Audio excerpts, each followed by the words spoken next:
Gran gusto en saludar nuevamente a las personas que nos vienen acompañando en Siempre Literatura, el espacio virtual de la Ronda Lectora de la librería Liliana Bodoc de la Facultad de Filosofía y Letras de Lancuyo.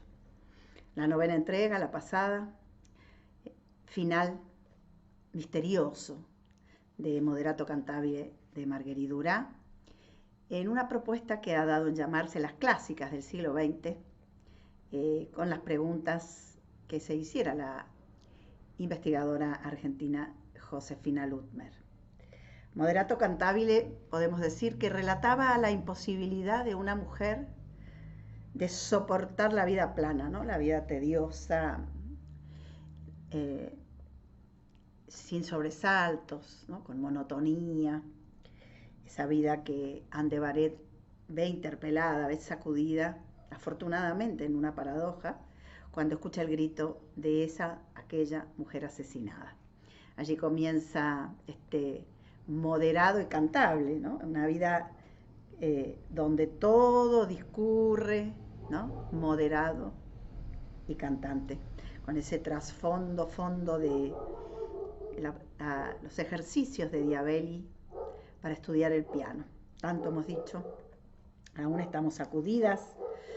La novela parece ir prometiendo un estallido, ¿no? Paso a paso, mientras discuten, mientras conversan, mientras tratan de descubrir qué ha pasado en esa historia cuyo grito y final ha perturbado la vida de los obreros, de la dársena, que ha llegado incluso hasta la casa burguesa de Anne de Baret.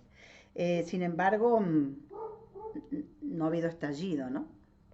La novela inquieta más por lo que no dice, por este gran trabajo de silencio, por todo lo que omite, por todo lo que sugiere y no completa. Me gustó, bueno, le agradecemos a la profesora Lía Mayol, quien ya se había comunicado con nosotras para celebrar que estuviéramos trabajando con moderado y cantante, con Moderato Cantabile. Y ella nos proveyó de un artículo muy interesante que comentamos y presentamos en la entrega pasada, donde ella analiza un poco este final, ¿no? Este final que es como una suerte de participación en una historia de misterio y muerte que termina dejándonos encantados, encantadas como si miráramos una serpiente, ¿no? Esta historia nos ha encantado, nos ha dejado ahí atrapadas. Sin embargo, el final llega misteriosamente. Quizás podamos ensayar la idea de que para Anne de Baret ha habido como una suspensión en este encantamiento de la serpiente, pero que luego su vida volverá con alguna esperanza, ¿no? Con algo un poquito espiralado a esas vacaciones en el mar, donde irá con su niño, ¿no? Ese es su futuro, su clima esperanzado. Lo demás se ha ido desvaneciendo en esta promesa de estallido que finalmente no ha terminado, ¿no? O sea, no se ha dado. Ha llegado el final, que voy a releer. Me gustaba hacer un poco como un puente repasando todo, ¿no? Lo que hemos ido leyendo, mirando, comentando en estas 9 entregas. Quiero leer el final de nuevo, ¿no? Como para hacer este puente entre este moderato Cantabile, esta mujer cuya vida, ¿no es cierto?, plana es insoportable y busca en ese acontecimiento misterioso algún sacudón, ¿no? Alguna posibilidad de pasión, alguna posibilidad de arrebato, conductas que están vedadas para las mujeres esposas de su clase social. Una fuerte impronta de la perspectiva feminista de su autora, la escritura feminista, Marguerite Duras. Pensando en Marguerite Duras, también como comentarles, ¿no? Algunos autores posteriores como Goytisolo o simultáneos como Rob Grillet, ven en Duras y en Moderato Cantabile algo extraordinario. La instan, ella había escrito un relato previo en alguna revista, luego la invitan y sin embargo Sartre dice, no, la verdad que no es una buena escritora, no creo que su escritura haga que ella escriba en tiempos modernos, ¿no? Que era la revista de Sartre y Simone de Beauvoir. Interesante para armar la época, ¿no? Para pensar las dificultades que muchas veces se tiene desde ciertos estadios para empatizar con cierta literatura muy crítica, muy feminista, más allá de las ideas, ¿no? De los posicionamientos político-culturales, a veces hay impedimentos emocionales, ¿no? Afectivos, experimentales. Y la experiencia de lectura hay rechazo porque también hay una especie de resistencia, ¿no? A querer ver lo que no se quiere ver, ¿no? Esta mujer borracha de unos vinos en el bar choca a, a quien, ¿no es cierto?, tiene un pensamiento progresista. Así que también me gustaba acompañar un poco como que la obra en este sentido está abierta, el final está abierto también técnicamente, ¿no? Pero también en el sentido de que cuando Lunder dice llamar a esta literatura clásica, donde todo ocurre, mucho ocurre en el terreno de la literatura, ¿no? No hay como esa presencia de los referentes externos, sino que la literatura hace su trabajo en sus límites, en esta autonomía del arte y la literatura que fuertemente ha decretado en esos estallidos, en ese Big Bang, la vanguardia artística, empezando por el surrealismo y claramente, bueno, siguiendo en alguna medida por el existencialismo, pero sobre todo para hacer repetir el final de Moderato Cantabile, hacer un poquito este puente, para irnos a la próxima obra que vamos a compartir, que es La mujer rota, de Simone de Beauvoir. Quería comentar esto de clásicas, ¿no? Interesante ver cómo la clasicidad, si así pudiéramos mencionarla, y tal como Lunder también lo hace, no está dada por las características estrictamente literarias de la obra, de la pieza, de la novela, del cuento, de la narración que se va a tomar, sino del lugar que ocupa y de qué pasa con su lectura proyectada fuera de su contexto específico, ¿no? Todo lo que después, todo ese reverberar y a través de la onda y del aura de la novela y de la experiencia de poder seguir comunicándose fuertemente con nuevas lectoras. En ese sentido, el rol, ¿no? La asignación de un rol fijo, de querer convertirlo en un rol identitario e instintivo, como es el de la esposa, ¿no? Esposa y madre, de alguna manera es el gran tópico de las clásicas del siglo XX, y con ese sentido también lo estamos haciendo nosotras, la estamos acompañando a las novelas y va a estar presente en ambas novelas. Un elemento que quizá sea interesante poner en juego ahora en términos de comparatismo, para entrar en la obra de Beauvoir, específicamente en esta, La mujer rota, me parece que tiene que ver un poco con la experimentación literaria, aunque artística o ficcional, puesto que la obra de Duras se aloja en una novedad literaria, ¿no? Cercana a la Nouvelle Vague, a una experimentación, a una novela de silencio, a un argumento detenido, que en parte la emparenta, la acerca, la hace dialogar bien, con mucha escritura, que algo les he comentado, del teatro del absurdo de la época, ¿no? Más que por ahí con la narrativa específicamente de Simone de Beauvoir, que con ser una narrativa y además un ensayo y un pensamiento teórico feminista que deja todas las huellas, ¿no es cierto?, desde el cual hay una herencia, un legado y un repensar las preocupaciones sobre las mujeres, sobre los roles sociales, etcétera, todo lo que nos lega Simone de Beauvoir, también como obra abierta en el terreno, por supuesto, político, filosófico. Sin embargo, la experimentación literaria por ahí, tanto Sartre, el propio Sartre, en su escritura dramática, ¿no? En todo lo que son las obras de teatro más emblemáticas, y la propia Simone de Beauvoir con novelas de toda la vida, como quien dice, ¿no? Como dicen las españolas, ¿no es cierto?, novelas más clásicas, ¿no? Bueno, que hemos leído oportunamente en nuestra juventud y adolescencia. Quizá a mí me ha interesado, y la propuesta ha pasado por La mujer rota, que es un material, podríamos decir, más complejo literariamente, más literario, ¿no? Que donde hay mayor aventura, mayor riesgo en tanto que género, en tanto que límites de un género y otro, ¿no? En tanto que también silencio y preguntas en torno no solamente a los temas vinculados a la esposa y etcétera, como estaba diciendo, por supuesto, sino también vinculado a la experimentación literaria, ¿no?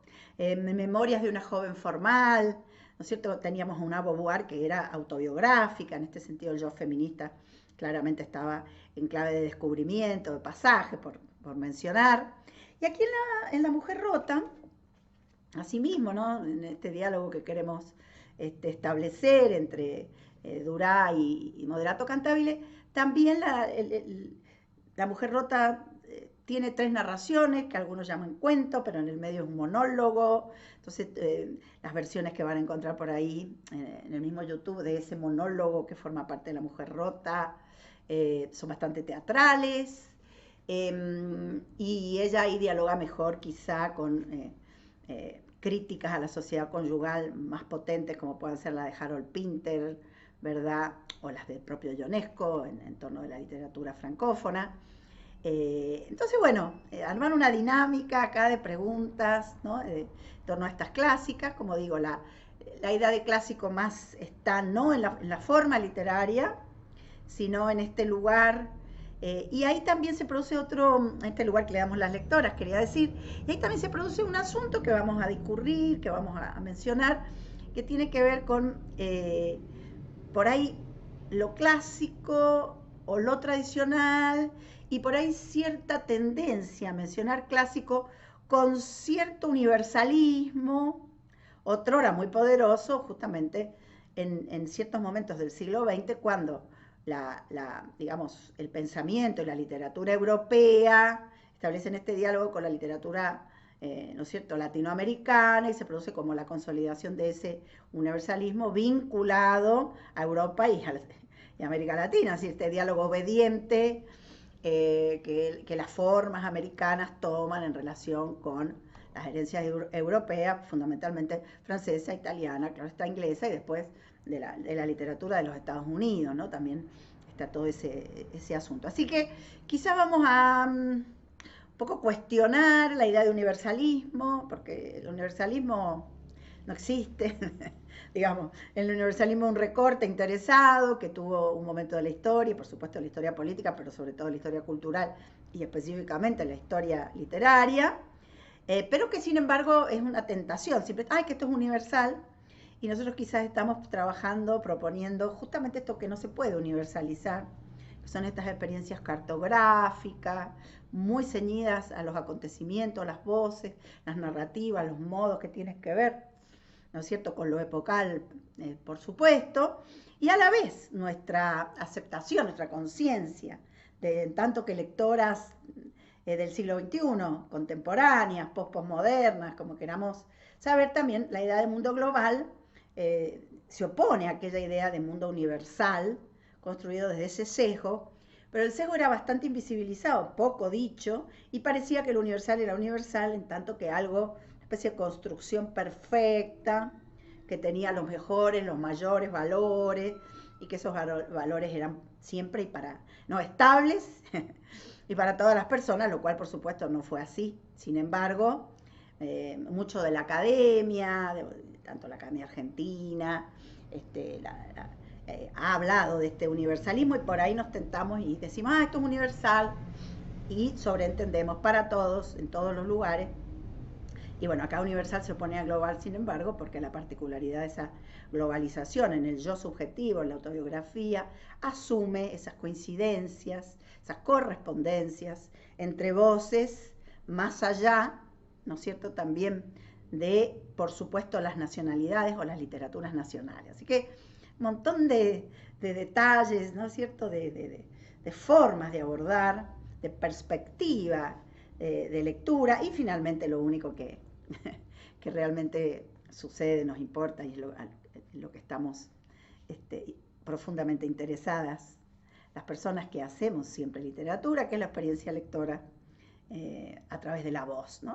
Elevar la voz, subirle el volumen a las voces, y que del otro lado se escuchen, y que en ese diálogo ocurra el milagro, la maravilla, la literatura, con todas con todas las letras. Así que me voy por ahora con esta invitación, con estas relaciones, a releer, porque claro, el repentino final, que es interesante porque no es un final, sino que es un momento también, recordaba mucho lo que muchas lectoras, personas que leen, me decían: ay, vi la película, había leído Moderato Cantabile, pero no me acuerdo cómo termina, en fin.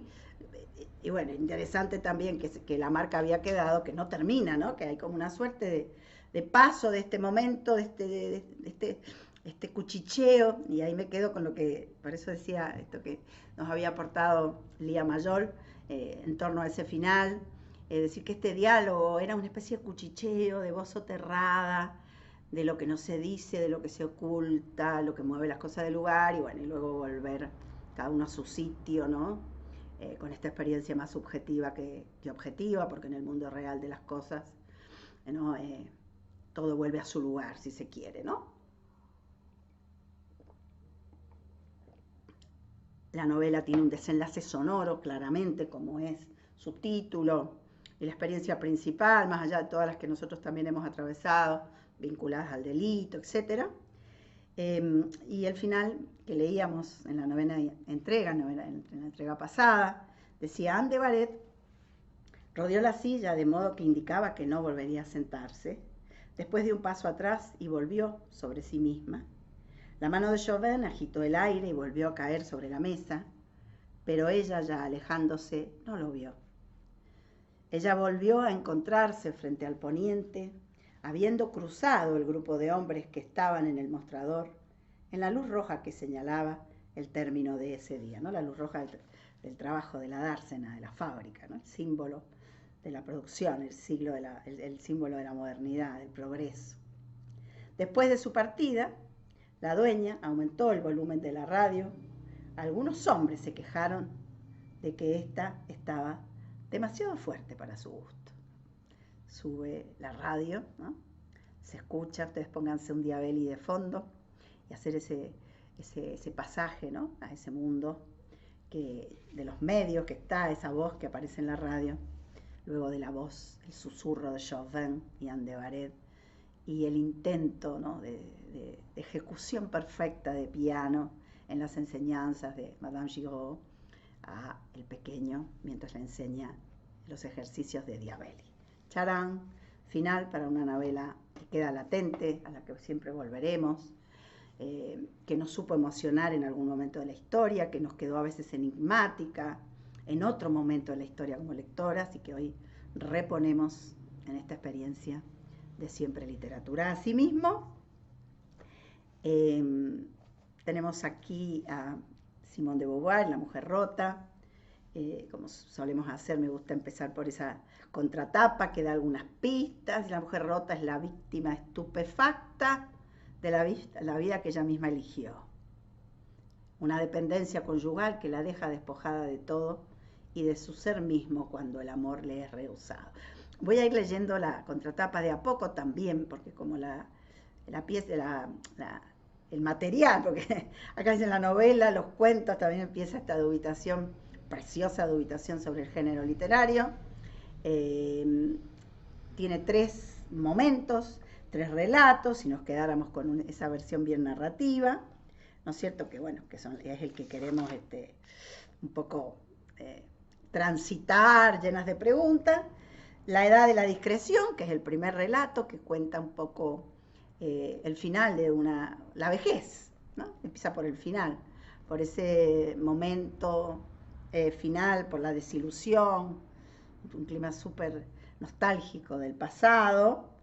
El segundo cuento o relato, según como lo tomemos, y a veces también la gente de teatro desguazamos ese segundo llamado monólogo, como les digo, y lo hacemos en clave dramática, teatral, porque allí hay una mujer, ¿no es cierto?, abandonada por todos, que está estragada por esa soledad y por esos mandatos sociales y por esa experiencia materna fracasada, por ese matrimonio inútil, ¿no? Y finalmente, el que le da nombre al libro, La mujer rota, que sí se mete de lleno en una decepción amorosa, en una ruptura, también que es un momento sumamente estragado, va de momentos estragados, ¿no? En la vida de estas voces femeninas, corre grandes riesgos, digamos, de caer. Hay como esta promesa de caída, ¿no? Porque también, que Marguerite Duras también lo vimos en Moderato Cantabile,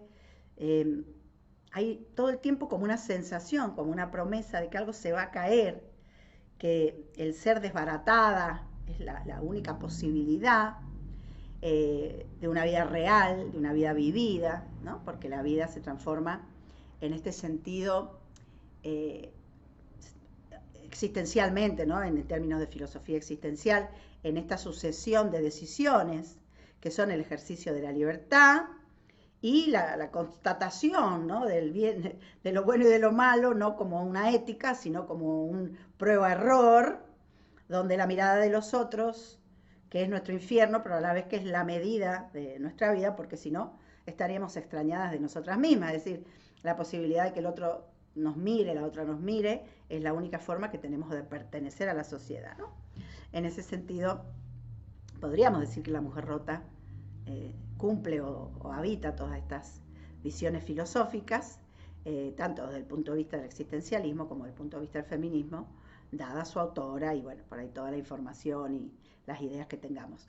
Por eso es interesante, desde el punto de vista personal, lo fue con Moderato Cantabile, que uno puede decir es una novela ícono de, ¿no es cierto?, del Nouveau Roman, la vinculación con Hiroshima Mon Amour, pero no recordaba uno tan claramente quizá la experiencia física, ¿no? De andar con esa mujer, bueno, nos colaboró tanto digamos, las fotos, los fotogramas de la película, que por gentileza de Marcela González pudimos disfrutar en la página. Entonces, ese diálogo, y quizás ahora sea de esta Simone de Beauvoir que conocemos desde la teoría, que tenemos puesta en un cierto lugar respecto de su vida personal y como filósofa, ¿no es cierto?, ensayista, y ahora meternos, zambullirnos en su escritura de nuevo, ¿no? Una escritura, como digo, quizás de las más interesantes desde el punto de vista de la experimentación. Un montón de cosas lindas, atrapantes, vitales, la verdad. Agradecida a la facultad, al espacio, a todas las lectoras que nos siguen y a las escritoras por estar siempre ahí a la mano o tan cerca para dejarnos transitar estas experiencias. Entonces voy a leer un poquito, luego de haber dejado esa radio a todo volumen, tratando de tapar ese mundo de frustraciones que lastimó tanto a esa Anne de Baret, ¿no?, que nos ha quedado, por lo menos a mí, en el corazón. Como les decía, el primer cuento o relato, La edad de la discreción, y allá me lanzo. Gracias por acompañarme, por estar en un nuevo comienzo, en esta primera entrega de La mujer rota. ¿Mi reloj está detenido? No, pero las agujas no dan la sensación de girar. No mirarlas, pensar en otra cosa, en cualquier cosa. En este día detrás de mí, tranquilo y cotidiano, a pesar de la agitación, de la espera, enternecimiento del despertar, Andrés estaba encogido sobre la cama, los ojos cubiertos con una venda, la mano apoyada en la pared, con gesto infantil, como si en la confusión del sueño hubiera necesitado experimentar la solidez del mundo. Me senté en el borde de la cama, apoyé la mano sobre su hombro, se arrancó la venda, una sonrisa se dibujó sobre su rostro desconcertado. Son las 8. Instalé en la biblioteca la bandeja del desayuno, tomé un libro recibido la víspera y ya a medias hojeado. Qué fastidio todas esas cantinelas sobre la incomunicación. Si uno quiere comunicarse, mal que bien lo logra. No con todo el mundo, ciertamente, pero sí con 2 o 3 personas. A veces oculto a Andrés caprichos, nostalgias, inquietudes menores. Sin duda él también tiene sus pequeños secretos, pero a grandes rasgos no ignoramos nada el uno del otro. Fíjense que esta primera parte, La edad de la discreción, si bien no se llama monólogo como sí se va a llamar la segunda parte, hay un carácter monologal, ¿no?, una forma monólogo, que por eso a la gente de teatro y a las profesoras de teatro nos suele atrapar mucho este gesto teatral que tienen estos relatos, narraciones, cuentos inclusive, son nombrados. Si ustedes se ponen a mirar la bibliografía van a ver estas diferentes denominaciones, ¿no? Sin embargo, a la hora de empezar a atravesarlo, a leerlo, vemos una imposición clara de la forma monólogo, esta voz que desde otros relatos, quizás la forma monólogo estuviera incluida, ¿no? Hubiera un narrador. Sin embargo, aquí el narrador no está y es esta forma monólogo la que narra. El yo narrativo está dado por esta forma monologal. Esto, claro, lo hace muy entrañable, muy íntimo, muy cercano, ¿no es cierto? Nos ponen, ¿no es cierto?, a vida cuenta del yo y del propio yo. Ya tenemos aquí como una escena, ¿no? Este despertar de estos esposos, ¿no? André y ella que le lleva el desayuno. Ella empieza como a reflexionar monologalmente, ¿no? Sobre la comunicación. Pregunta en la vejez, clave para esto de empezar a desenmascarar el matrimonio, la sociedad conyugal. Leo lo último porque aquí empieza, ¿no? También este tono confesional que a veces tienen estas escrituras. A veces oculto a André caprichos, nostalgias, inquietudes menores. Sin duda él también tiene sus pequeños secretos, pero a grandes rasgos no ignoramos nada el uno del otro. Serví en las tazas de té de China muy caliente, muy oscuro el té. Lo bebimos revisando nuestro correo. El sol de julio entraba a raudales en la pieza. ¿Cuántas veces nos habíamos sentado frente a frente ante esta mesita, delante de las tazas de té muy oscuro, muy caliente? Y otra vez mañana, dentro de un año, dentro de 10 años, ese instante tenía la dulzura de un recuerdo y la alegría de una promesa. Teníamos 30 años o 60. Los cabellos de André han encanecido tempranamente. En otra época esa nieve que realzaba la frescura mate de su piel parecería una coquetería. Sigue siendo una coquetería. La piel se ha endurecido y agrietado, viejo cuero, pero la sonrisa de la boca y de los ojos ha conservado su luz. A pesar de los desmentidos del álbum de fotografías, su imagen infantil su imagen juvenil concuerda con su rostro de hoy. Mi mirada, esto es maravilloso, mi mirada no le conoce edad. ¡Wow! Una larga vida con risas, lágrimas, cóleras, abrazos, confesiones, silencios, impulsos, y a veces parece que el tiempo no hubiera pasado. El porvenir todavía se extiende hasta el infinito. Se levantó. Buena suerte con el trabajo, me dijo. Tú también, buen trabajo. No contestó. En esa clase de búsqueda, forzosamente, hay periodos en los cuales no se adelanta, se resigna a eso, con menos facilidad que antes. Abrí la ventana. París olía a asfalto y a tormenta, abrumado por el pesado calor del verano. Seguía a André con la mirada. Es quizá durante esos instantes cuando lo miro, alejarse que para mí existe con la más trastornadora evidencia. La alta silueta se empequeñece, dibujando a cada paso el camino de su regreso. Desaparece. La calle parece vacía, pero en realidad se trata de un campo de fuerzas que lo conducirá otra vez hacia mí como a su sitio natural. Esta certidumbre me conmueve todavía más que su presencia. Seguí un largo momento en el balcón. Desde mi 6º piso descubro un gran pedazo de París. Bueno, acá aparece esta cartografía parisina, va a tener también gran connotación en la novela y por eso también la relacionamos muy bien, trabajamos muy cómodos en este comparatismo con esa Burdeos, ¿no? Esa dársena, esa zona fabril y periférica que trabajábamos en Moderato Cantabile. Ahora vamos a entrar en esta ventana también. Fíjense que los procedimientos tienen mucho parentesco, mucho aire de familia, tenemos mucho donde apoyar, ¿no es cierto?, en la experiencia lectora, aquello que leímos y que ahora leemos aquí a través de esta París que se ve por la ventana, ¿no? el vuelo de las palomas por encima de los techos de pizarra y esas falsas macetas que son chimeneas rojas o amarillas. Las grúas 5, 9, 10, cuento 10, obstruyen el cielo con sus brazos de hierro. A la derecha mi mirada tropieza con una alta muralla perforada por pequeños agujeros, un inmueble nuevo.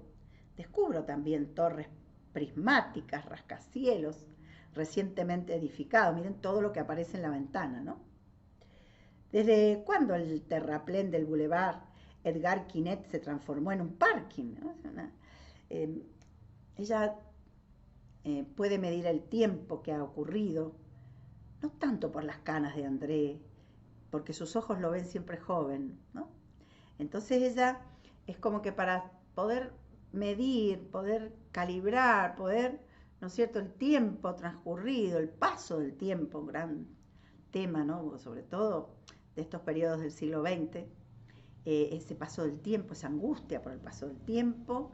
Ella tiene que girar a mirar por la ventana y ver la evidencia tecnológica, mecánica, ¿no?, sociológica de ese mundo que ha cambiado, y darse cuenta lo que veía y lo que ya no ve, y lo que ve, ¿no? Entonces en esa operación receptiva de visión, en esa constitución de la mirada, por eso para el existencialismo la mirada es la clave, en varios sentidos. Acá tenemos el principio de una clave en la novela, tiene que ver con ese mundo que es la evidencia del paso del tiempo, ¿no? Cuando mi mirada personal puede estar trastocada por la experiencia, por la rutina, por el gran tema de la vida doméstica, ¿no?, que ya lo venimos tratando con Duray, que bueno, vamos a profundizar claramente a través de la mujer rota. Entonces, París, testigo, ¿no?, y acción de esa conciencia al paso del tiempo. La juventud de ese paisaje me salta a la vista y sin embargo no me acuerdo de haberlo visto distinto. Me gustaría contemplar uno al lado de otro, los dos grabados, antes y después, y asombrarme de sus diferencias. Pero no, el mundo se crea bajo mis ojos en un eterno presente. Me habitúo tan rápido a sus rostros que no me parece que cambiara. Sobre mi mesa, los ficheros. El papel blanco me invita a trabajar, pero las palabras que bailaban en mi cabeza me impedían concentrarme. Entré en su habitación donde todavía había libros, papeles, un viejo pullover gris, un pijama violeta. Qué bonita. Me va pintando, ¿no? Este dormitorio que no me decido a transformar porque no tengo tiempo ni dinero, porque no quiero creer que Philippe haya dejado de pertenecerme. ¿No? Acá también va a haber un tópico que lo vamos a atravesar, que tiene que ver con la expectativa en el proyecto del hijo, el hijo como proyecto, ¿no? También me parece que en esto, ahora cuando releía, recordaba y traía, me va a gustar compartirles un texto también clásico, en este caso de norteamericano, que también es del teatro. Digo, acá hay mucho parentesco, ¿no? La novela y el teatro ahí tienen muchísima relación, se dan como en simultáneo en ese periodo, y el cine, ¿no? Y la poesía, el teatro, hay una suerte de totalidad artística, ¿no?, en de que los géneros literarios no sean tan puros, que estén muy intervenidos, no sé, atravesados por una presencia múltiple de las disciplinas artísticas, ¿no? La pintura en el teatro en el cine en la novela, en fin, todo ese fenómeno. En este caso se nota muchísimo cómo ella cómo va sucediendo esta contaminación, cómo va pintando. Entonces, bueno, voy a retomar para seguirles el hilo, porque me salí y ahora me quiero volver al tema del hijo, ¿no? Digo, en este cruce del artístico, pero iba al tema, al tópico. El hijo como proyecto, y cuando ese hijo como proyecto no encarna el proyecto, ¿no? Entonces decía que las quería remitir, las quería llevar a una lectura clásica del siglo XX, del teatro del siglo XX, de la literatura del siglo XX, que es La muerte de un viajante de Arthur Miller. Todos eran mis hijos de Arthur Miller, es decir, Arthur Miller y la relación con el hijo, el proyecto, el futuro, ¿no?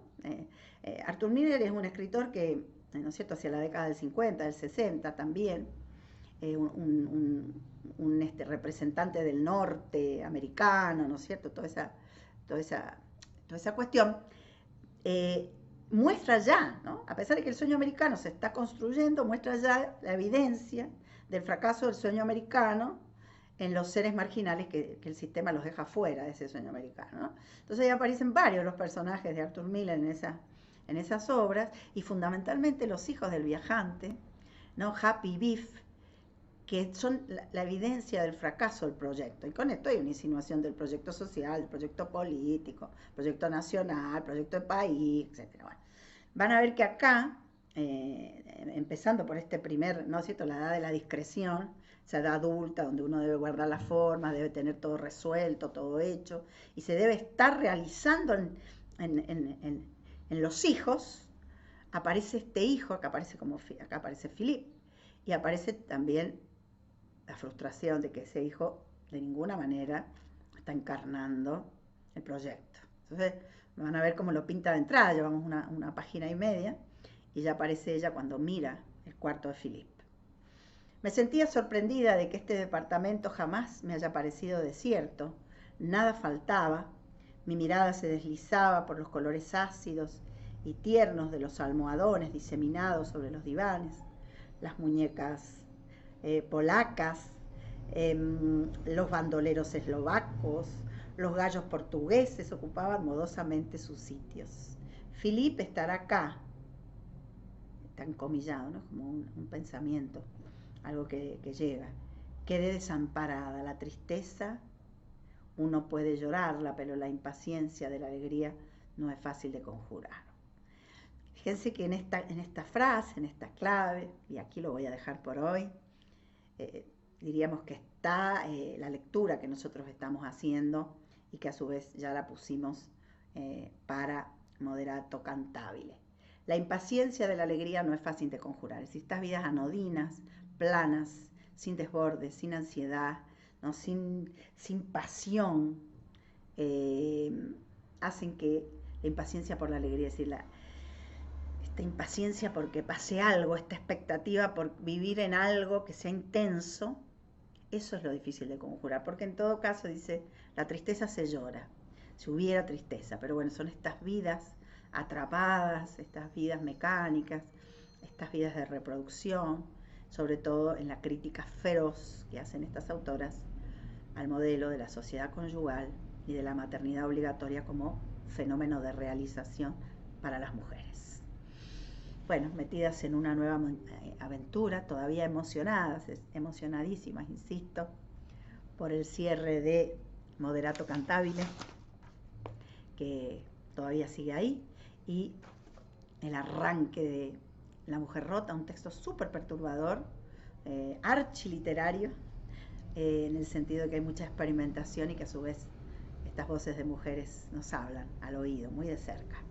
Gracias por acompañarme, por seguir ahí, por acompañar por tercer año consecutivo el proyecto de Siempre Literatura, el espacio virtual de la Ronda Lectora, de la librería Liliana Bodoc, de la Facultad de Filosofía y Letras de la UNCUYO. Muchas, muchas gracias. Siempre agradecida a la gente de extensión, a la gente que nos lleva a las redes, a las respuestas que tenemos en redes, ¿no?, a los comentarios, a las seguidoras, a la emoción de estar aquí, en este espacio.